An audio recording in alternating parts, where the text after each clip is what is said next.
que eu quebrei em 2009 porque eu acordei devendo 23 milhões de reais. Porque um fundo de investimento me procurou querendo comprar metade da Sorridentes. E ele me apresentou um business plan. Olha, vamos abrir mais lojas próprias, né? As unidades dão muito dinheiro, são muito lucrativas. E aí eu olhei pro meu marido e falei, a gente não precisa vender, não. Isso aí que ele tá dizendo, a gente mesmo pode fazer. Pegamos, fomos ao banco, tivemos conhecimento de uma linha de crédito chamada Proger, que era um dinheiro do governo, que você poderia pagar em até 60 meses com até 1 ano de carência e os equipamentos seriam a garantia. Dia 27 de novembro de 2009, esse dinheiro foi redirecionado do mercado e as clínicas estavam prontinhas. Os franqueados indo super bem, ganhando muito dinheiro, a marca explodindo e nós devendo 23 milhões de reais para os fornecedores. Nós, eu e meu marido, com a construção das lojas próprias. Começamos a bater nos bancos privados e aí começamos a tomar os nãos na cara. E aí não vimos uma saída que não fosse vender a empresa para o concorrente. Carla Sarni aprendeu desde cedo com a sua mãe que precisava fazer o seu melhor e conquistar sua independência financeira. Com um diploma de odontologia e um DNA de vendedora, ela criou a rede de clínicas odontológicas Sorridentes em 1995. O que começou com uma salinha pequena apenas com a Carla, logo se expandiu com o foco em levar serviços e produtos dignos das clínicas de ricos para as classes C e D. O negócio deu tão certo que a Sorridentes virou caso de estudos em Harvard e Stanford. Hoje, a rede, que funciona por meio de franquias, tem mais de 5 milhões de clientes e 380 unidades. A Carla também é sócia da rede de clínicas estéticas Giolaser, ao lado da atriz Giovanna Antonelli, e também fundou os consultórios oftalmológicos Olhar Certo. Seus negócios totalizam mais de 440 franquias, que devem faturar 423 milhões de reais em 2020. Neste episódio, a gente vai conhecer os detalhes da trajetória da menina nascida em Pitangueiras, que montou sua empresa, quase quebrou e, na volta por cima, mostrou sua companhia para 2 das maiores faculdades de negócios do mundo.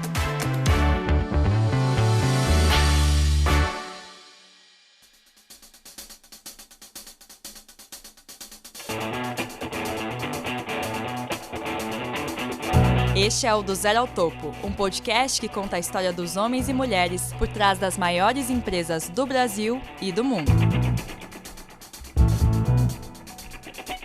Antes do episódio de hoje, vamos para um rápido recado de um dos nossos patrocinadores. Se você é um empreendedor, o PN Box chega para ser seu novo plano de negócios. Totalmente digital, a nova plataforma do Sebrae possui 14 ferramentas para você otimizar os resultados da sua empresa. Com o PN Box, você pode criar e editar o plano de negócios completo ou em módulos específicos. Tudo de forma online e digital, e pode ser acessado usando computador, smartphone ou tablet. A plataforma é dividida em 3 blocos: cliente e mercado, produto e serviço e finanças, para nenhuma área ficar de fora. A hora de fazer seu plano de negócios é agora, e o lugar onde você quiser. Seu novo plano de negócios é PN Box, a nova plataforma 100% digital, gratuita, simples e intuitiva do Sebrae.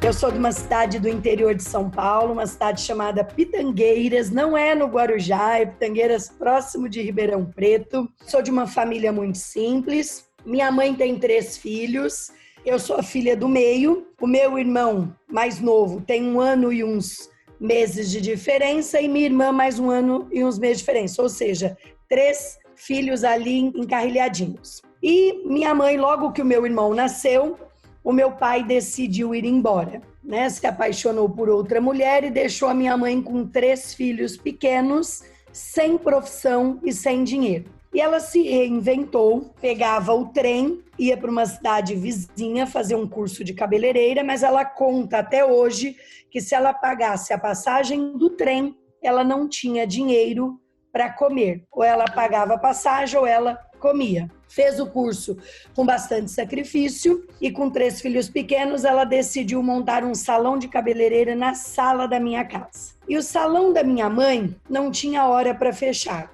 Se chegasse uma pessoa na minha casa 10, 11 horas da noite para fazer o cabelo, a minha mãe fazia sorrindo. Não era de cara ruim para ninguém, não. Por quê? Porque ela tinha 3 boquinhas para criar. Pelo contrário, quando chegava um novo cliente, quando alguém dizia para ela que precisava fazer uma escova às 7 horas da manhã porque tinha algum compromisso, a minha mãe só agradecia, porque ela entendia, né, que era um cliente novo, que era uma pessoa nova e que ia ajudar ela a poder pôr a comida dentro de casa para os filhos. Eu fui criada durante toda a minha infância ouvindo a minha mãe dizer o seguinte para mim e para minha irmã: minhas filhas, não importa o que vocês vão ser. Se vocês vão ser cabeleireiras, médicas, dentistas, advogadas, manicure, vocês só sejam muito boas naquilo que vocês se proporem a fazer e vocês precisam ter a independência financeira de vocês. Vocês não podem depender de homem para comprar uma roupa, comprar um sapato, comprar uma fruta que vocês tenham vontade de comer ou até mesmo uma calcinha. E minha mãe dizia isso muito claro para a gente e repetia isso várias vezes durante toda a nossa infância. Ela dizia: eu acredito que vocês não vão querer para vocês a vida sofrida que a sua mãe tem. Meu pai morreu aos 47 anos de idade e, por incrível que pareça, apesar dele ter deixado a minha mãe, foi ela que cuidou dele antes de morrer.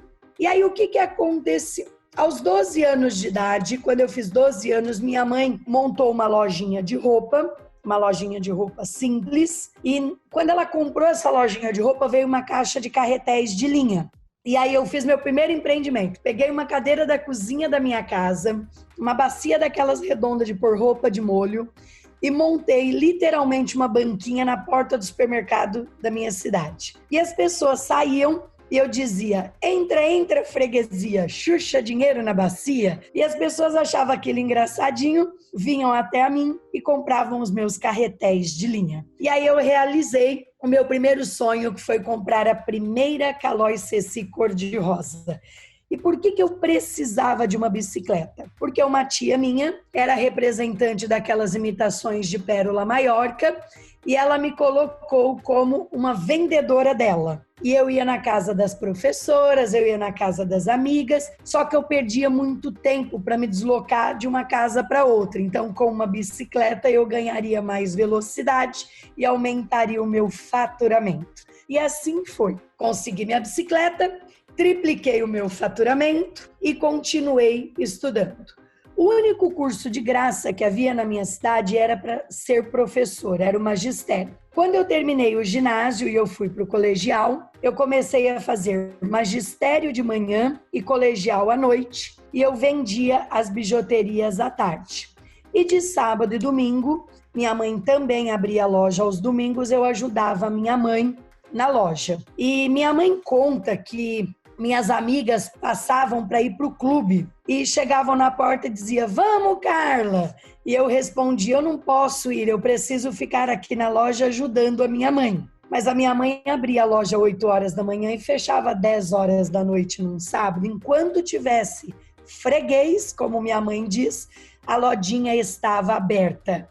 Inclusive no domingo. No domingo fechava mais cedo, por falta de umas 6, 7 horas da noite. E às vezes no domingo minha mãe pegava o carro e ia nos sítios e nas fazendas vender para os colonos roupa. E às vezes as pessoas não tinham dinheiro para comprar a roupa. E minha mãe trocava por comida, por galinha, por porco, por ovos, por fruta. Eu sei que a gente nunca voltava com a mercadoria para casa. A gente podia voltar com o carro cheio de galinha, menos com a mercadoria.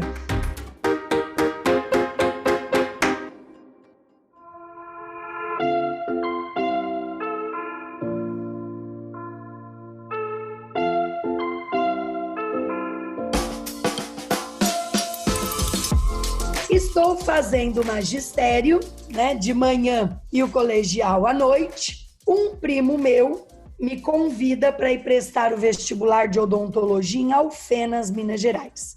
Isso em 1991. Naquela época, dava em torno de 65, 70 candidatos por vaga. Ele estava há 3 anos no cursinho, em Ribeirão Preto, era o primo rico da família, e ele chegou para mim e me fez esse convite. Eu olhei bem para a cara dele e pensei assim, né? Você tá doido da cabeça? Faz 3 anos que você tá no cursinho e não passou até hoje. O que eu vou fazer lá? E aí ele me falou a palavra mágica. Tem cada festa. Eu falei, a conversa começou a me interessar, né? Porque eu adoro festa, eu adoro gente, eu adoro movimento.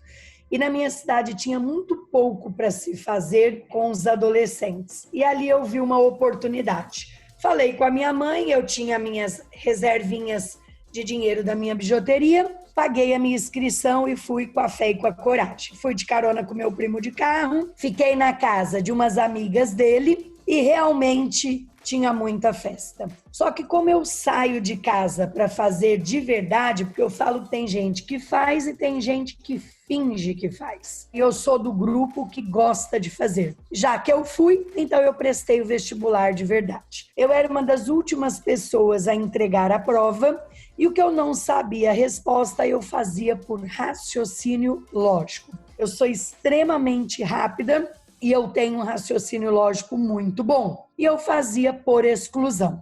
Para minha surpresa, quando saiu a lista dos aprovados, eu passei na mesma classe que o meu primo, aos 16 anos de idade. Eu entrei na escola com 6 anos e não com 7. Então, eu fui a aluna cadastrada mais nova na universidade. Só que aí veio um grande desafio, né? Um outro não aí na minha vida. Porque as pessoas diziam para mim, né? Você não vai passar na faculdade, eu passei. Aí depois você não vai conseguir se manter lá, que veio outro não. Como me manter numa cidade a 300 quilômetros da minha casa sem poder contar com R$1 da minha família? E eu fiz um acordo com a minha mãe, que ela me daria as roupas, eu venderia e devolveria o lucro para ela. Isso deu tão certo, que eu não só devolvi o lucro, mas eu também mandava dinheiro para minha casa. Eu estudei em período integral, das 7 da manhã às 6h15 da tarde, fiz faculdade em 4 anos, só que ao invés de eu ir para casa à noite, jantar, tomar banho, descansar, ver uma novelinha, o que eu fazia? Saía da faculdade e ia direto para as repúblicas vender roupa. Sem mimimi, sem chororô, né? Voltava para casa feliz da vida sem as minhas mercadorias. Os professores gostavam muito de mim e deixavam de comprar roupa em Alfenas para me ajudar, né? Porque eles sabiam do meu esforço, da minha dedicação. E ainda por cima, conheci gente do Brasil todo. Um dia eu ia na República do pessoal de Goiânia, outro dia eu ia na República do pessoal de Belém do Pará, comi coisas do Brasil inteira, tipo pato no tucupi, vários aí tipos de comida, porque quando eu chegava lá, além de eu vender as roupas, eu aproveitava também e batia um rangozinho. Eu fazia um jantarzinho lá na casa das amigas e dos amigos. Criei uma carteira de clientes grandes e quando eu não tinha roupa para vender, que era no período de prova, eu enrolava bombom de leitinho em casa e vendia no corredor da faculdade. E cheguei a vender com uma amiga até água na porta da faculdade. Até que o meu apelido virou camelô. Eu era camelô da faculdade com muito orgulho.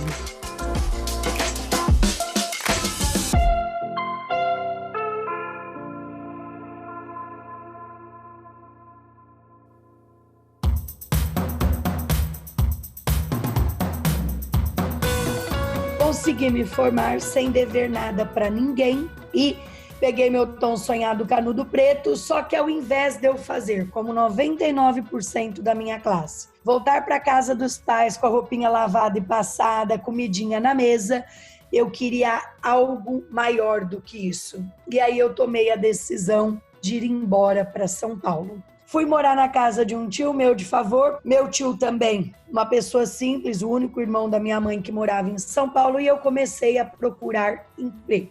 Arrumei meu primeiro emprego em São Mateus, na periferia de São Paulo, na Mateu Bay. Fui trabalhar em cima de uma loja e este emprego não deu certo. Eu perdi as contas porque ele não condizia com a odontologia que eu havia sonhado. Depois eu arrumei meu segundo emprego numa travessa da Paulista, numa rua chamada Pamplona, ali nos Jardins, e eu disse, nossa senhora, agora fiquei chique no último, só vou atender rico. E aí eu conheci nesse trabalho o tal do dentista borracha mole e braço curto. Vou contar para vocês aí o que é o tal do dentista borracha mole e braço curto. Nesse emprego que eu arrumei, nós ganhávamos por dia R$70.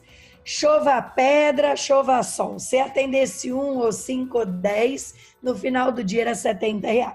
Só que alguns dentistas que trabalhavam ali comigo enrolavam o dia inteirinho para atender menos gente. Ia para a cozinha tomar cafezinho toda hora, saía para almoçar, demorava para voltar e depois das 5 horas da tarde se negava a atender as pessoas mesmo de emergência. E às vezes eu via na recepção gente com dor e as recepcionistas logo começaram a perceber que eu era diferenciada e diziam, ô doutor, encaixa uma criança que está aí com dor, né? A mãe está desesperada, e eu encaixava. Passaram 2 meses, eu virei para o dono do consultório, agradeci a oportunidade, disse, mas eu não vou ficar. Né? Eu acho que isso aqui está errado, esse modelo de negócio está errado, acho que cada um tem que ganhar pelo que faz. Quem trabalha mais, ganha mais. Quem trabalha menos, ganha menos. Então, eu acho que a gente tem que pagar por meritocracia. E é nisso que eu acredito de verdade. Pedi as contas, fiquei desempregada novamente e fui procurar emprego. E aí tinha uma vaga para uma dentista num bairro chamado Vila Cisper, também na zona leste de São Paulo. E eu fui concorrer a esta vaga num sábado de manhã. O dono do consultório não era dentista, era um protético e um advogado, e uma única cadeira. Fui na entrevista, tinham 12 dentistas para uma vaga e eu não fui a dentista escolhida. Olha o não de novo aí na minha vida. E aí eu tomei a decisão em pegar um papel na minha bolsa, escrever meu telefone e eu disse para o dono do consultório, Ricardo, eu sei que eu não fui a dentista escolhida, mas toma aqui meu telefone novamente. Se acontecer alguma coisa com a dentista que você escolheu, eu gostaria de ter uma oportunidade. Eu moro na casa dos meus tios de favor, né, e eu preciso deste emprego. Isso foi no sábado de manhã. Na segunda-feira, por volta de umas 2 horas da tarde, ele me ligou, me perguntando se eu ainda tinha interesse pela vaga. E a minha resposta foi para ele, claro que sim. E ele perguntou quando é que eu poderia começar, eu disse hoje mesmo. Ele falou, não, pode ser amanhã de manhã. E eu tive a curiosidade de perguntar para ele por que é que a dentista que ele havia escolhido, uma loirinha linda, do olho azul, não havia ido para o trabalho, não havia ido para o emprego. E ele me respondeu que é porque ela achou muito fora de mão, muito longe da casa dela. Para quem conhece São Paulo, ela era da Vila Mariana ou da Aclimação, são bairros praticamente vizinhos. O que para ela era um problema, para mim se tornou uma grande oportunidade. E a diferença é que ela tinha carro e eu andava a pé. Depois eu pegava, subia da casa da minha tia até o metrô São Joaquim, ou a Sé, ou o metrô Vergueiro. De lá eu baldeava e pegava para Corinthians e Itaquera e descia em Guilhermina Esperança e pegava a lotação para o consultório. Eita, como que a lotação era boa para arrumar cliente, porque na lotação eu já ia distribuindo cartão. Todo mundo ali apertadinho, a lotação lotada, e quando chegava na porta do consultório, o motorista da lotação, o pirueiro ainda virava e dizia, ó pessoal, precisar de dentista, vem aqui que a doutora é ótima. Ainda ganhava uma propaganda de graça. E assim eu comecei em cima da padaria. 6 meses depois que eu trabalhava neste lugar, eu tinha fila de espera de gente para passar comigo de até 1 ano. Por quê? Porque eu sou mágica, porque eu tenho mão de ouro, nada disso. Porque eu sei fazer relacionamento. Eu falo que ouro na mão da pessoa errada vira pó. Você pode ter o melhor negócio do mundo, você pode ter o melhor produto do mundo, você pode ter o melhor consultório, você pode ter o melhor que for. Se você entregar na mão da pessoa errada, com certeza irá virar pó. E ser uma boa dentista, para mim, não era mais do que uma obrigação. Um dia um dentista disse assim para mim: "Ah, doutora Carla, eu sou uma excelente dentista." Eu falei: "É mesmo?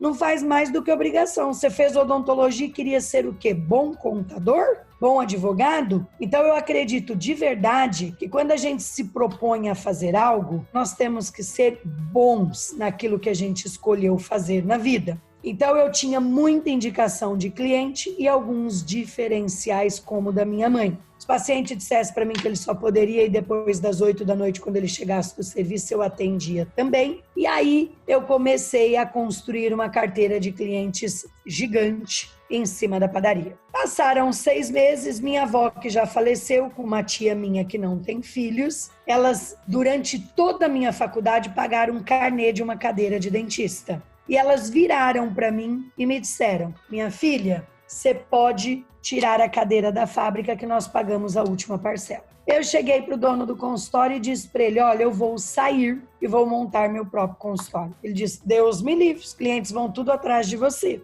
E aí eu disse que eu teria vontade de comprar o consultório que eu trabalhava. Uma cadeira simples, uma única salinha, e ele me vendeu o consultório. Eu brinco e falo que ele me vendeu meus próprios clientes por R$12.000. Dei 2.000 de entrada, que era o dinheiro que eu tinha guardado, e parcelei o restante em 10 vezes.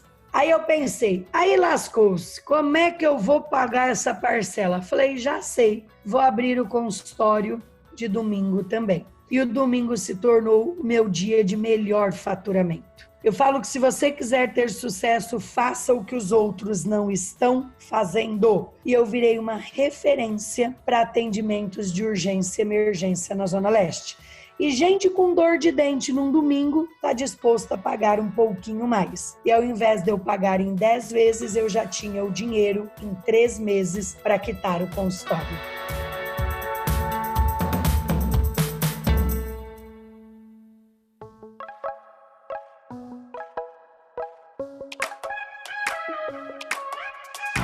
Agora, chama atenção nessa trajetória inicial sua aí, como você não se conformou, por exemplo, quando arranjou o primeiro emprego ali no primeiro consultório e viu que estava tudo errado, quer dizer, não tinha padrões de limpeza nem nada naquele primeiro consultório, pediu demissão e foi procurar o próximo. Como é que você vê essa questão de alguém que, por exemplo, como você veio de uma família pobre e sem estabilidade, e esse seu desprendimento de ir buscar o próximo, né? Emprego. Letícia, eu acredito que nada muda, né? Que se eu mudo, tudo muda. Então não dá para mim esperar a mudança do outro. Acho que a mudança tem que partir da gente. E eu falo que a gente precisa ter coragem para fazer mudanças. E eu nunca quis viver uma vida de si. Se eu tivesse aberto, se eu tivesse feito, se eu tivesse construído, se eu tivesse mudado, eu poderia estar naquele emprego até hoje reclamando da vida. Reclamando que o seu João não comprava material, que o consultório era sujo e podre, né? E tá aí, no mimimi e não ter mudado nada. Ninguém vai mudar minha vida. Quem tem que mudar ela sou eu mesma. Então eu sempre tive a coragem de fazer as mudanças que eram necessárias. E ao mesmo tempo, essa série de não, né? Você não vai conseguir fazer a faculdade longe de casa e se manter, você não vai conseguir. Depois, quando você levou não ali no seu terceiro emprego, deixou mesmo assim o número para os patrões te procurarem, caso precisassem. Como é que você lida com nãos aí na sua carreira? Sempre foi essa coisa de, tudo bem, se a porta tá fechada, eu vou dar um jeito de abrir. Como é que era o seu pensamento com relação aos nãos que você recebia aí? O não, ele não faz parte da minha vida, Letícia. Eu acho que o meu cérebro nem processa ele. Ele entra por um ouvido e sai pelo outro. Uma vez me perguntaram, né, se eu havia transformado todos os nãos da minha vida em sim. E a minha resposta foi que eu tentei todos, mas mais de 90% eu transformei em sim. O não eu já tenho. Quando eu acordo, eu já tenho não. Eu tenho que ir buscar o sim. E eu falo que quando o saldo é muito mais positivo do que negativo, isso é legal. Muitos permaneceram no não, mas a maioria virou sim. E aí, quer dizer, a Sorridentes ali começou com esse primeiro consultório, uma sala, em 1995, foi isso? Isso mesmo. Só que o que eu fiz? Ao invés de eu jogar a cadeirinha velha fora e trazer minha cadeira nova que eu havia ganho da minha tia e da minha avó, eu peguei trouxe a cadeira nova, peguei todas as minhas economias e reformei o consultório. Tirei o taco de madeira, pus um piso branco, tirei o banquinho de madeira, coloquei longarinas azul, cortininha branca, ficou uma fofura. E aluguei mais uma sala e convidei uma amiga da minha cidade para vir trabalhar comigo. Tudo que eu ganhava, eu colocava no meu consultório. E aí eu comecei a fazer residência em bucomaxilofacial, eu sou especialista em cirurgia, e eu ia colocando mais salas, mais cadeiras e convidando colegas especialistas em outras áreas para virem fazer parte do meu time. E assim eu fui construindo uma equipe muito bacana, top de linha, e uma equipe que tinha os mesmos propósitos que o meu, alinhados. Nós estávamos muito alinhados naquilo que nós queríamos trazer para os nossos pacientes. Não tinha mais para onde crescer, né? A gente já usava todas as salas em cima da padaria. Eu trabalhava de domingo a domingo, folgando um único domingo por mês. Durante 12 anos eu trabalhei de domingo a domingo. E a gente rodiziava. E aí o que aconteceu? Eu conheci meu marido militar, meu marido tinha carreira no Exército, 8 anos de Exército, e meu marido ia para o Exército durante o dia e ia para a faculdade de análise de sistema à noite. E meu marido estava no último ano de faculdade. Ele começou a ir no sábado e no domingo comigo para o consultório, enquanto eu atendia, ele começou a organizar. E ele percebeu que eu estava perdendo dinheiro por descontrole, por não ter sistema para me ajudar a controlar. E ele começou a implantar sistema, e um mês ele me mostrou o quanto eu havia perdido, e era 3 vezes mais do que ele ganhava no Exército. Numa noite, preparei um estrogonofe, um bom vinhozinho, e comecei a dar vinho para o meu marido e perguntar para ele: quanto ganha um major? Quanto ganha um tenente-coronel? Quanto ganha um coronel? Quantos anos você vai demorar para chegar a coronel? E aí ele me disse, eu falei, larga a mão disso, faz odontologia e vem trabalhar comigo. E eu convenci meu marido a deixar a estabilidade que ele tinha, como diz, chova pedra, chova sol, dinheiro na conta todo quinto dia útil. E meu marido assim fez. Saiu do Exército e veio sonhar comigo. Prestou o vestibular de odontologia, passou, e o nosso sonho é que eu seria dentista de cirurgia, ele dentista de aparelho, e seremos felizes para sempre.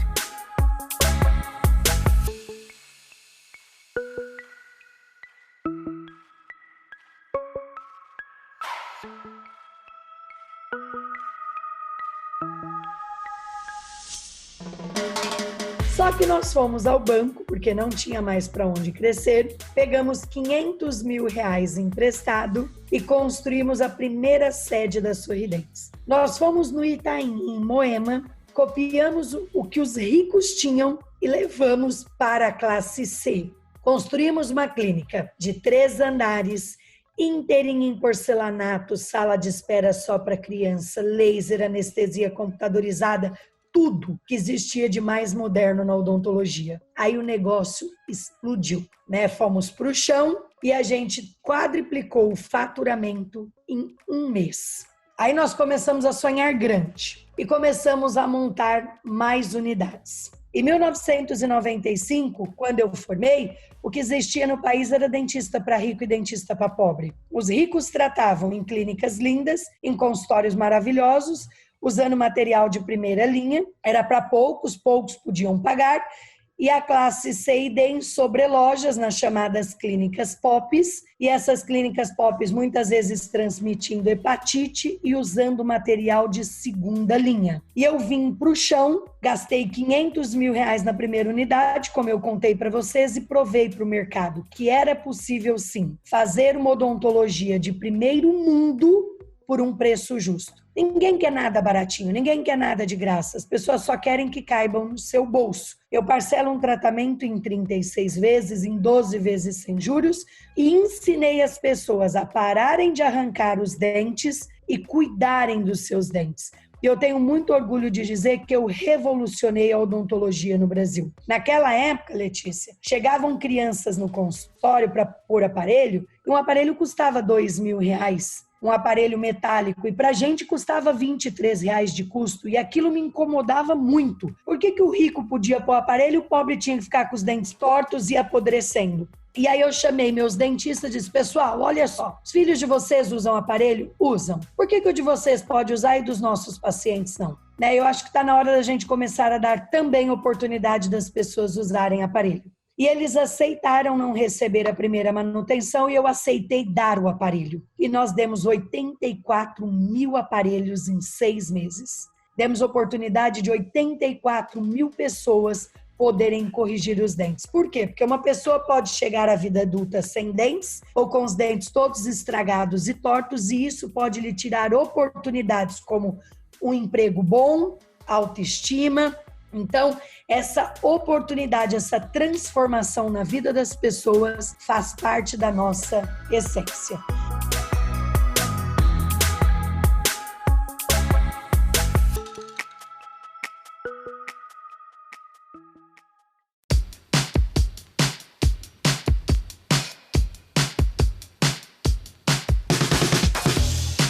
Em 2005, nós tínhamos 23 unidades próprias e nós tínhamos trabalhando na nossa rede. Filha de diretor da Unilever, filha de diretor do Pão de Açúcar, filha de presidente da Cielo. Nós tínhamos um time muito bacana, principalmente formado por especialistas, e os dentistas começaram a nos pressionar querendo um negócio como o nosso. Até que um dia um diretor da Unilever foi falar com a gente e disse, eu quero um negócio desse para minha filha quer um negócio desse.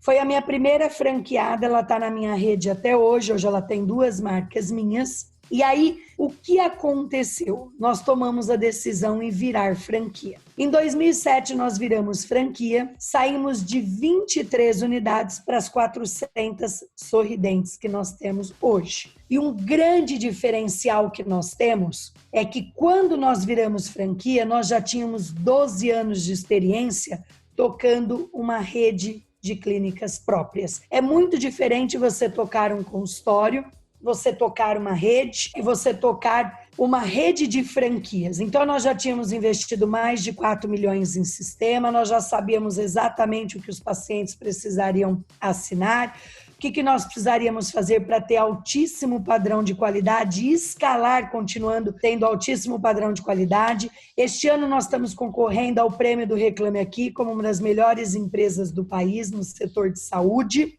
Então, tudo isso nos orgulha muito. Até para que as pessoas possam entender, nos países de primeiro mundo, para você ser um franqueador, você tem que operar lojas próprias durante 2 anos e provar que a tua operação é 100% rentável, sustentável, que o seu negócio é escalável e muito bom. Essa lei nunca foi aprovada no Brasil. Então, aqui no Brasil, tem gente que deita, sonha, tem uma ideia, procura uma empresa de consultoria, constrói uma marca e sai vendendo para os outros. Ou seja, aprende com o dinheiro dos outros, trazendo um risco gigante para o empreendedor. E olha que incrível, quando eu virei franquia, eu achava que eu só poderia vender sorridentes para quem fosse dentista. Essa era a minha cabeça. 2 anos eu só vendi para dentista. Até que uma moça formada em administração de empresa chamada Rose Paiva chegou para mim e disse assim, doutora, eu quero comprar uma sorridentes. Eu disse, você não é dentista, eu não vendo. Ela falou, não, doutora, me dá uma chance. E ela montou a primeira unidade em Osasco Centro. Foi um baita sucesso e ela teve muito mais rentabilidade que os dentistas, porque ela estava focada 100% na gestão, né? Enquanto os dentistas estavam tendo uma média de rentabilidade de 25%, ela tinha 30%. E aí eu abri para o mercado. Hoje, em torno de 37% dos meus franqueados da Sorridentes não são dentistas. Então, eu tenho, por exemplo, um Leonardo Torlone, filho da Cristiane Torlone e do Denis Carvalho da Globo, economista com 30 sorridentes. Tenho ex-diretores da Sony, da Eucatel. Então, eu tenho advogados que fecharam seus escritórios e tem 4, 5 sorridentes. E o modelo que nós seguimos é o modelo do Boticário. A gente dá muita oportunidade para quem está com a gente de crescer. Menos franqueados com muitas lojas.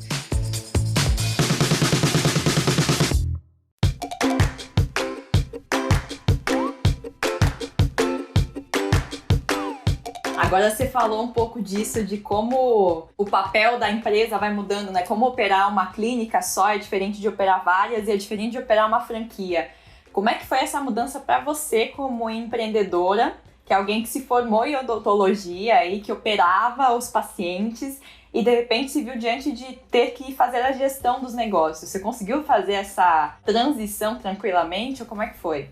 Excelente pergunta, porque eu imaginava, quando eu estava lá na CISPER, que o que eu era dentista e que eu precisava entender de boca. E em 2009, eu fui fazer o curso no Sebrae chamado Empretec. Ele foi um grande divisor de águas na minha vida, porque ele abriu a minha mente, que eu precisava desenvolver outras competências e eu precisava, além de trabalhar no negócio, eu precisava trabalhar o negócio, olhar para o administrativo financeiro, olhar para pessoas e olhar para o marketing. E eu passei a entender ali que era muito mais do que entender só da boca e de dente, que eu precisaria ter uma visão muito mais ampla, uma visão do todo. E eu falo que na vida, toda escolha exige uma renúncia. Quando nós decidimos casar, a gente renuncia a uma série de coisas. E quando a gente decide, então, ter filhos, quantas coisas nós abrimos mão, né? E eu tive que fazer escolhas.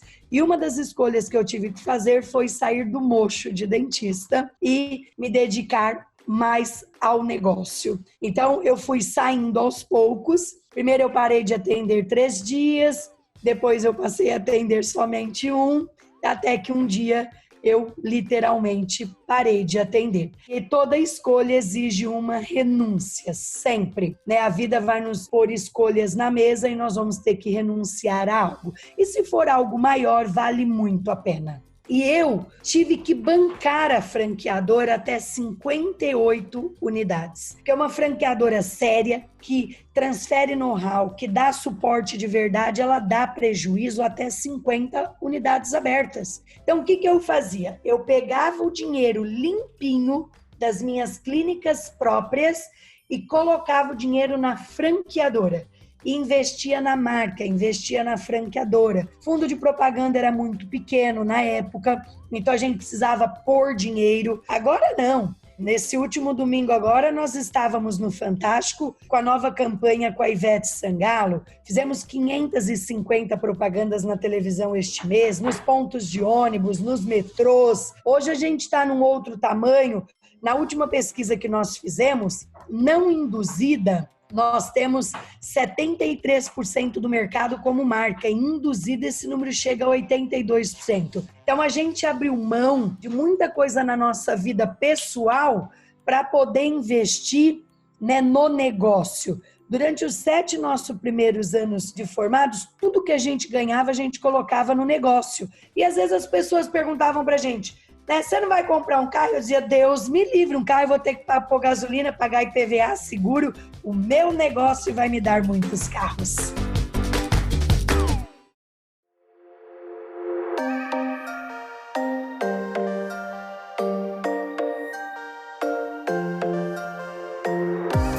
E qual que foi a crise que você passou que foi mais severa? Tem uma história que você foi até se aconselhar com a Luísa Helena Trajano, que é presidente do conselho do Magazine Luiza. Como é que foi essa história? Como é que foi essa crise aí? Olha, empreendedor tem dor. E eu estou contando algumas delas aqui durante o podcast, né? Contando do que eu abri mão para construir o negócio. E agora eu gosto de contar também o que não deu certo. Os erros. E acho que não tem escola melhor na vida do que aprender com os próprios erros. Você só comete 2 vezes se você assinar um atestado de burrice. Caso contrário, você aprendeu, você pode cometer outro diferente. Em 2009, eu decidi fazer uma expansão na empresa. Meu marido sempre me apoiou muito, né? Eu sempre fui da questão comercial, eu sempre fui do lado comercial da empresa. Como pode ver, eu sou vendedora desde criança, não vendo minha mãe porque ela não anda comigo, e se eu vender eu não a entrego, mas contando como é que eu quebrei em 2009, porque eu acordei devendo 23 milhões de reais. É isso mesmo que vocês estão escutando, não é? Não é 1.000, 2.000, nem 10.000, não. É 23 milhões de reais. Eu fiz o seguinte, resolvi expandir a empresa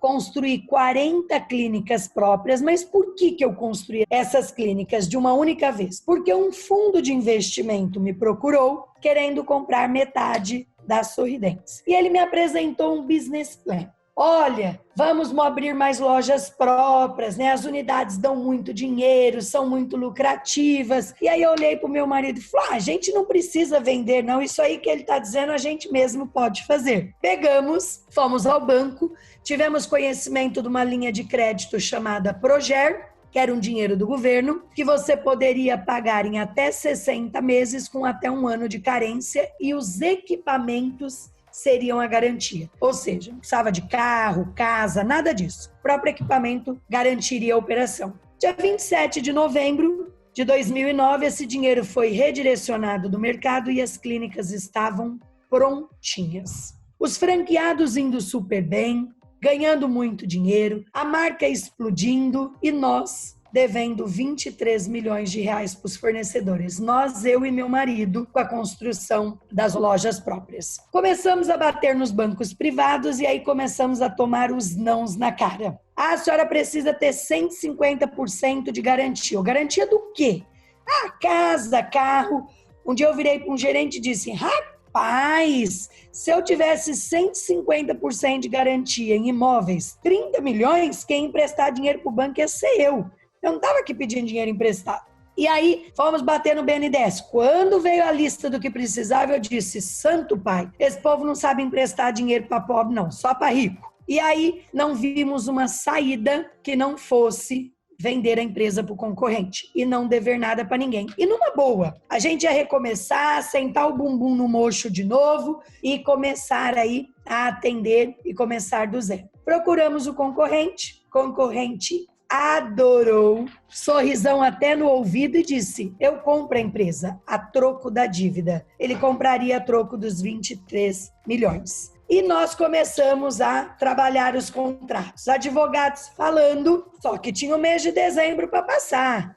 Dezembrão estava aí, os funcionários não tinham nada a ver com isso, tinha salário 13º, e durante uma semana, tem até essa cena no filme, tá, Letícia? Agora nós vamos lançar um filme da nossa história, e tem essa cena no filme aonde eu tô andando de madrugada para lá e para cá, eu acordo meu marido e digo, já sei, tive a ideia de como nós vamos pagar o 13º dos funcionários e o salário do mês de dezembro. Ele disse, como? Eu falei, vamos vender a casa. Eu morava num apartamento de 200 metros quadrados, num condomínio mega bacana no Tatuapé. E meu marido disse, não, mas não dá para vender rápido assim. Eu falei para ele, vai para o escritório que eu vou bater nas imobiliárias. E eu vendi o apartamento que a gente morava em 2 horas por 200 mil a menos do que valia. Valia 1 milhão, eu vendi por 800 mil reais. E nós estávamos com 98 unidades, entre franquias e próprias. E nós tínhamos aí em torno mais ou menos de uns 45 funcionários na época. E aí esses 800 mil do apartamento, que valia 1 milhão, mas nós vendemos por 800 mil, foi colocado na empresa para pagar as emergências do mês de dezembro. Porque o colaborador espera, né, o salário dele. Ele contava com o 13º. Só que eu estou no escritório e eu recebo uma placa de prata do Palácio dos Bandeirantes, me convidando para ir concorrer a um prêmio. Só que na última semana de dezembro, eu e meu marido fomos num evento, um dia à noite, e nós fomos sorteados e ganhamos uma viagem para Nova York com tudo pago. Passagem, hotel, alimentação, e nós não conhecíamos Nova York. Eu olho o convite e eu vejo que o evento no Palácio seria exatamente no meio da viagem. E eu viro para o meu marido e falo para ele, né? O que eu faço? Ele responde para mim, não me coloca nisso não, a decisão é sua. E eu decidi não ir para Nova York. Meu marido foi e eu fiquei para concorrer o prêmio. Até brinquei com a assessora de imprensa. Falei para ela na época, Silvia, tu tá doida, né? Tô vendendo a empresa, já vendi minha casa, nós tínhamos 2 carros, vendi um, só fiquei com palha, eu ganho uma viagem e tu quer que eu abra mão da viagem para ir pro Palácio concorrer a um prêmio? Falei para ela, santo pai. Ela falou, não, doutora, a senhora não entendeu, a senhora está entre as 3 finalistas de 1.100 candidatos. Fui para o palácio com um diretor meu, cheguei lá, tinham mais de 1.000 pessoas no palácio e a mesa de jurados era Viviane Sena, Henrique Meirelles, Geraldo Alckmin, Marcos Bolonha da Latam, Luísa Trajano do Magazine Luiza, só gente conhecida e bacana.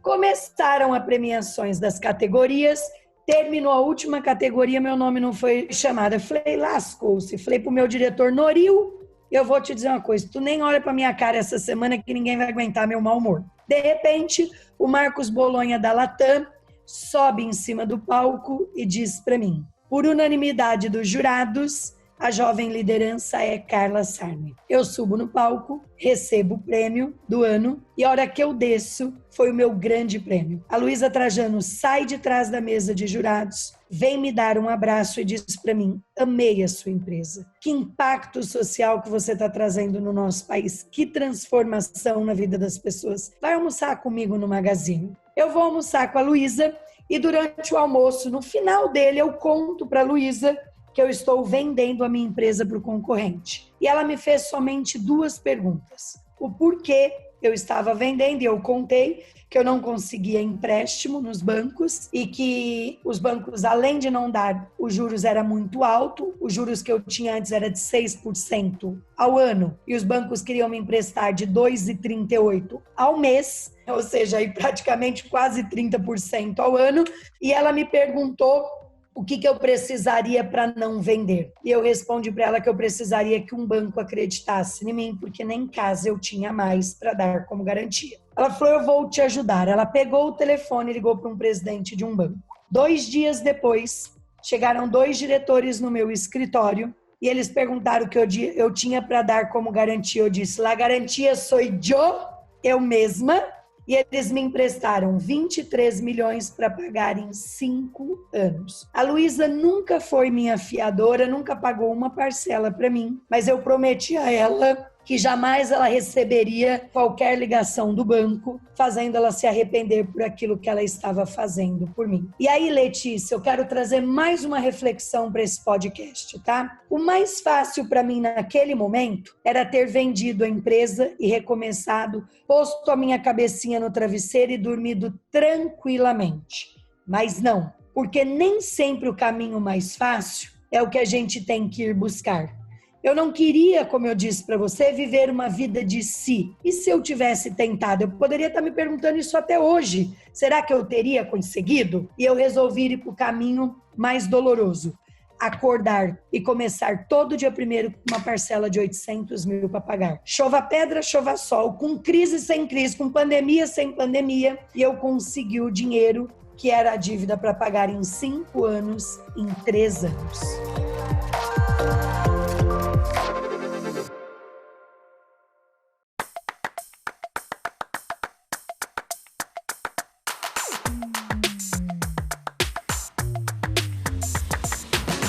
Você falou que é isso, os erros ensinam muito, né? Que lições de negócios e estratégias aí de negócios esse período conturbado trouxe para você, que você passou a aplicar nos negócios aí a partir de então?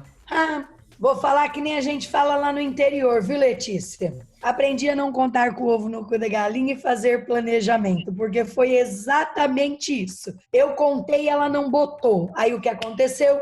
O dinheiro não saiu e eu paguei um preço altíssimo por isso. Você e seu marido, você tinha filho já nessa época, você tem um filho, né? Como é que foi o trauma psicológico ali de vou ter que recomeçar e de, meu Deus, como é que eu vou pagar os funcionários? Como é que foi isso pra você aí? Não, eu não tenho essa questão de trauma psicológico, não. E na verdade, o grande sacrifício era correr atrás da parcela, não brincar em serviço, a gente bater metas definidas para poder entregar o que tinha que ser entregue, mas o meu marido, ele sempre me apoiou muito. Ele nunca virou para mim e disse, você nos colocou nessa situação, a culpa é sua. Pelo contrário, ele disse, estamos juntos e vamos sair disso juntos. Nós fizemos muito sacrifício. A gente chegava no escritório às 7 horas da manhã e saía 2 horas da madrugada. A gente fazia o serviço de 10, porque a gente precisou segurar os custos para poder conseguir pagar as parcelas. E tem um ditado muito que eu gosto que diz o seguinte, ou você faz ou você paga alguém para fazer. Se eu não podia pagar ninguém para fazer, quem tinha que fazer era eu. Eu tenho 2 filhos, meus filhos são extremamente bem resolvidos. Hoje eu tenho um filho fazendo economia na Universidade de Boston, de 18 anos, e eu tenho um filho de 17 no último ano de high school nos Estados Unidos, né? Então, assim, na minha casa ninguém tem trauma nenhum, não. O que a gente tem é orgulho de ter pagado tudo que a gente devia, não dever nada para ninguém. E depois disso, Letícia, nós voltamos a crescer. Por quê? Com todo o endividamento pago, eu construí minha segunda empresa, que surgiu através de uma oportunidade, de um problema. Eu via no meu sistema que os pacientes só voltavam uma vez a cada 4 anos. Ou seja, no Brasil ainda tem um problema cultural grande, que é as pessoas só vão ao dentista quando precisam. Só 5% da população vai ao dentista de 6 em 6 meses fazer prevenção. E eu queria mudar este cenário. E aí eu criei a Sorridem. A Sorridem é o primeiro plano odontológico do país voltado à prevenção, onde as pessoas pagam R$19,90 por mês e fazem check-up de 6 em 6 meses. Eu não quero que as pessoas vá ao consultório para arrancar dente, né, para fazer tratamento de canal. Eu quero transformar uma experiência ruim de ir ao dentista numa experiência positiva, principalmente numa criança. Você fazer um tratamento numa criança de canal é traumático. Eu quero é cuidar dessa criança se ela chegar à vida adulta sem nenhum problema. Não só da criança, da família inteira. E olha só, nós fomos criados para atender a classe C e D. Hoje, eu tenho unidade na Oscar Freire, que é a rua mais chique de São Paulo, 2 no Morumbi, em Moema, Vila Madalena, São Judas, Jabaquara. Ou seja, eu atendo do A ao D e dentro da favela de Paraisópolis, Guaianazes, Itaquera. Por quê? Porque nós provamos que é possível fazer uma odontologia de primeiro mundo por um preço justo. Quem é que trata com a gente? Mas pera lá, como é que você trata o A e trata o D? Eu trato gente que gosta de coisa boa por preço justo. E o que nós somos? Gente cuidando de gente. E esta minha empresa de prevenção surgiu por isso. Porque ela veio para trazer para as pessoas uma experiência positiva de ir ao dentista e nos dar a oportunidade de cuidar das pessoas de 6 em 6 meses. Passando essa empresa, eu virei sócia da atriz Giovanna Antonelli. Ela tinha uma rede, que é a Giolaser, de depilação estética e beleza. A Giolaser já existia há 5 anos, era da Giovanna com 2 médicos. Ela me procurou, me propôs para ser sócia dela. Eu comprei a parte dos 3 sócios, a Giovanna ficou comigo e nós saímos aí de 13 unidades para... Já batemos 100, estávamos com 98 no mês passado, mas vendemos mais 10 este mês. Isso desde 2018 aí, né? Em 2 anos aí. Mas 2018, até para as pessoas entenderem, Letícia, eu falei aqui que eu não brinco com o dinheiro das pessoas. Eu não vendi nada, eu estruturei a empresa, formei um time fantástico, reorganizei tudo e em 2019, no início de 2019, eu comecei a expansão, que saiu de 13 para que nós estamos agora. O nosso setor é um setor muito privilegiado, né? O setor de saúde e bem-estar. A gente passou por 3 crises aí, 2009, 2014 e agora, e virou um CRI ao invés da crise, porque nós estamos crescendo 300% na Olhar Certo, que eu já vou contar o que é, 145% na Giolaser, essas 2 empresas são menores que a Sorridentes, e 45% na Sorridentes, mas em cima de $500 million de faturamento. Os nossos negócios dão de 20% a 50% de rentabilidade. Eu não fechei, Letícia, nenhuma loja durante a pandemia e abri 25 durante a pandemia. Então, nós estamos aí com inúmeras unidades em obra esperando para serem abertas. Depois da Giolaser, o que aconteceu? Eu tenho a DocBiz, né?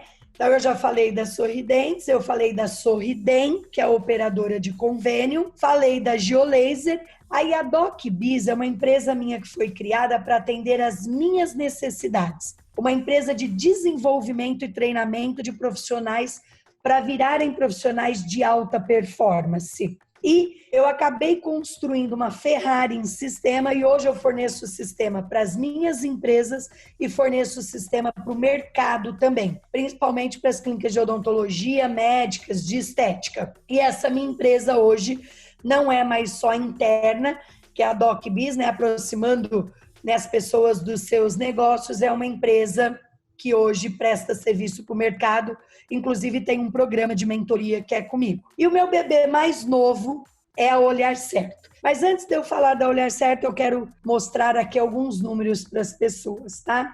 70% das pessoas que são cegas no mundo não seriam cegas se tivessem tido oportunidade de um tratamento oftalmológico. Todo mundo vai ter catarata na vida, mas todo mundo, 100%. Só não vai ter quem morrer antes. É a cirurgia mais feita no mundo. E isso começa a evoluir a partir dos 50 anos. Depois dos 60 anos de idade, mais de 50% da população desenvolve catarata. E depois dos 70 anos de idade, esse número pula para 70%, 80%. Eu contei para vocês no início do podcast que eu morei na casa do meu tio de favor em São Paulo. E este meu tio, ele tem um filho. Esse meu primo, o sonho dele era ser médico, ele não tinha dinheiro para fazer medicina. Ele se debruçava em cima dos livros de domingo a domingo e passou na Federal de Medicina. Depois disso, o que ele fez? Ele passou na residência em oftalmologia e está entre os melhores oftalmologistas do país. E um grande cirurgião de alto impacto. A mulher também oftalmologista, eles são especialistas em catarata, retina, em doenças oculares. Eles estavam aí ganhando muito dinheiro, com muitos clientes. E meu primo vai para uma missão na Amazônia e opera várias pessoas lá que estavam literalmente cegas. Gente que vegetava numa rede, não tinha condições de sequer sozinho tomar banho no rio. E ele voltou, ele me chama de Carlota, falou, Carlota, vem cá comer uma pizza em casa. Fui lá comer uma pizza, adoro pizza. Fui lá comer uma pizza com o Fernando.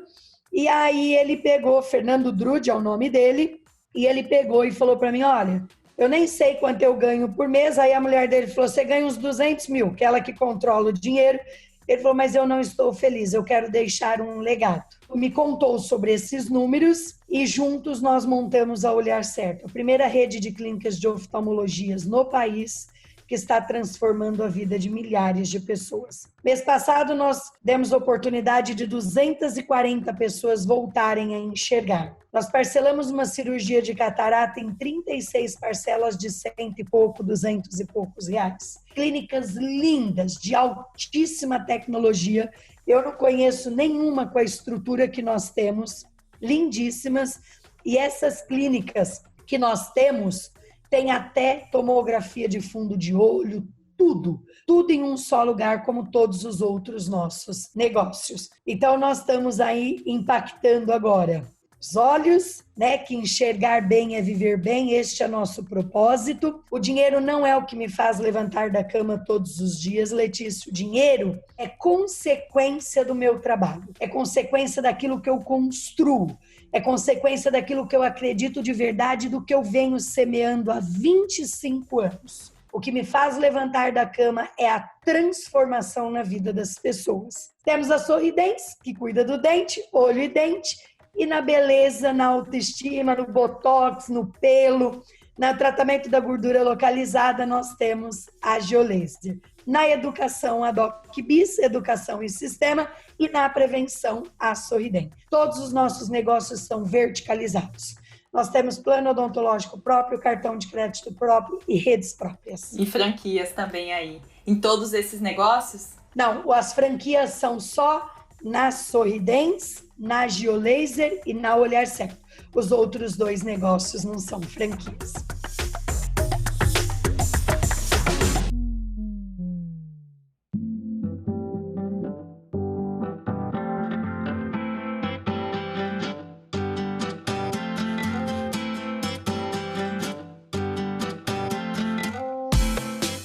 Qual que é o seu foco hoje, né? Procurar novas oportunidades de negócios, criar novas empresas ou ajudar a expandir esses negócios aí que você formou também nos últimos anos, além das Sorridentes aí que já vem há um tempo? Em janeiro deste ano, nós completamos 25 anos de empresa, fizemos uma festa, uma big festa para 3.500 pessoas no Espaço das Américas, com um show exclusivo da Ivete Sangalo. para a comemoração do nosso marco dos 25 anos. Em 2023, eu quero comemorar 1.000 unidades das 3 marcas e os meus 5.0, os meus 50 anos em grande estilo. E se Deus quiser, no Allianz Parque da vida. E aí você falou ali do case de Harvard, que também é outra história interessante, né? Que foi em 2016, você recebeu um e-mail de Harvard, esse ano foi Stanford, mas como é que foi esse processo? E depois você chegou a começar a planejar abrir os negócios lá nos Estados Unidos? Como é que foi essa história? Então, olha só, Letícia, muita gente me pergunta como é que é de Pitangueiras para Harvard. Eu fui convidada para dar uma palestra em Medellín, primeiro, representando o Brasil, para falar sobre o comportamento da base da pirâmide. Uma palestra para umas 2.000 pessoas pelo BID, pelo Banco Interestadual de Desenvolvimento. No ano seguinte, o BID me telefonou, me convidando para dar uma palestra no México. Até estava eu e a Ana Paula Padrão, aí para falar também sobre a economia do Brasil e também sobre a base da pirâmide. Estava neste dia, no México, um diretor da Universidade de Harvard. Eu voltei para o Brasil, eu não o conheci lá, né, nem tive contato com ele. Eu voltei para o Brasil, isso foi no mês de julho, e em agosto eu recebi um e-mail dele da universidade perguntando se eu aceitaria ser case lá. E ele até me disse, olha, nunca nenhuma franquia brasileira foi case lá. Nós fomos a primeira do país, dentre mais de 3.000 marcas, a abrir as portas da universidade para o franchise brasileiro. E aí a minha pergunta para ele foi, quanto vai me custar isso? Ele falou, nada, é tudo por conta da universidade. E aí eles deslocaram uma pessoa para dentro da Sorridentes. Ela ficou 3 meses escrevendo o case. E aí em dezembro, por uma semana, veio uma comitiva de Harvard. E eles passaram uma semana na empresa olhando se tudo aquilo que estava escrito acontecia de verdade. E aí o case foi lançado em abril de 2016 para alunos de mais de 80 países. E isso me lembrou uma coisa importante. O meu instituto, né, do qual as minhas palestras ajudam o meu instituto a ficar de pé, do qual nós já atendemos mais de 65.000 pessoas de graça. Este ano, né, na primeira semana de março, antes da pandemia, eu embarquei com 21 dentistas para o Nordeste, apoiando a ONG Amigos do Bem, que é muito séria, né, e que cuida de pessoas que vivem abaixo da linha da miséria. Eu e 21 dentistas embarcamos, mandei uma carreta com 7 cadeiras dentro odontológica, televisão, ar-condicionado, equipamentos de última geração e também um caminhão de medicamentos. E nós operamos 3.570 pessoas de graça em 8 dias. Então, parte da nossa receita é revertida para dar saúde e bem-estar para as pessoas que não têm condições de pagar, que realmente precisam de oportunidades na vida. Eu operei, Letícia, no lixão, pessoas que moravam há 28 anos no lixo. Eu entrava na casa das pessoas, elas dormiam no chão ou em papelão. E aí você vê, né, uma criança comendo um Danone do lixo, um Danone fechado, vencido do lixo. E aí a pergunta que eu faço para todos que estão aqui com a gente, né?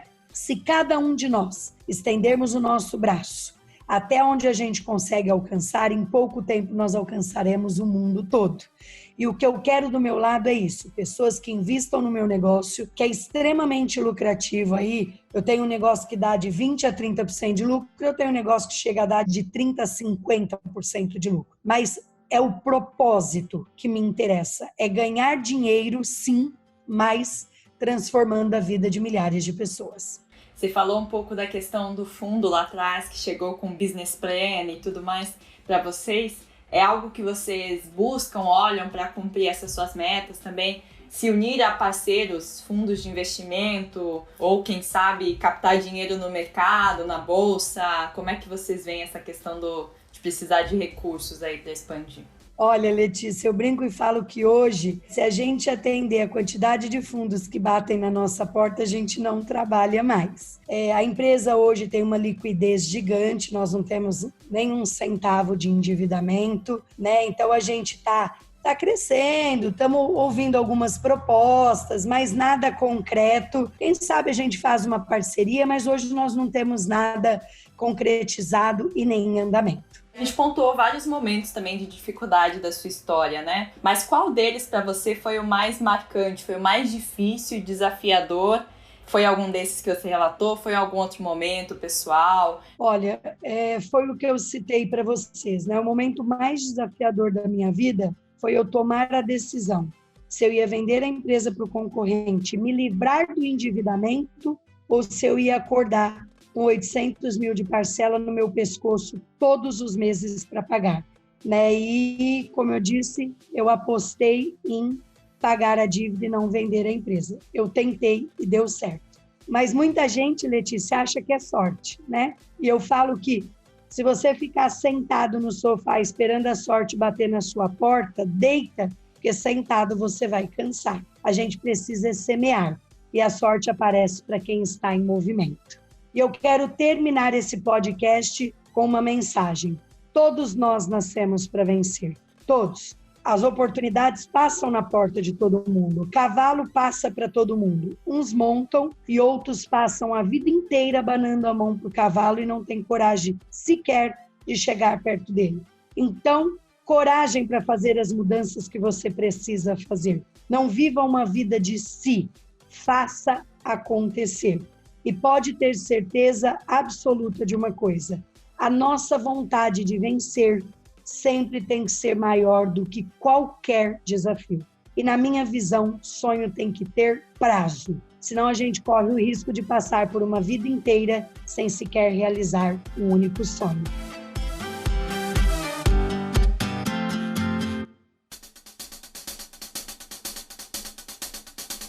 O episódio de hoje vai ficando por aqui, você já sabe, mas não custa lembrar que esse programa é do site de notícias Infomoney e que você pode acompanhar mais sobre a gente, sobre notícias de negócios e empreendedorismo na nossa página do Instagram, @dozerotopo_oficial. Eu sou Letícia Toledo, sou responsável pela produção e pela apresentação desse podcast. A edição de som desse episódio foi da produtora Pupa. Até semana que vem!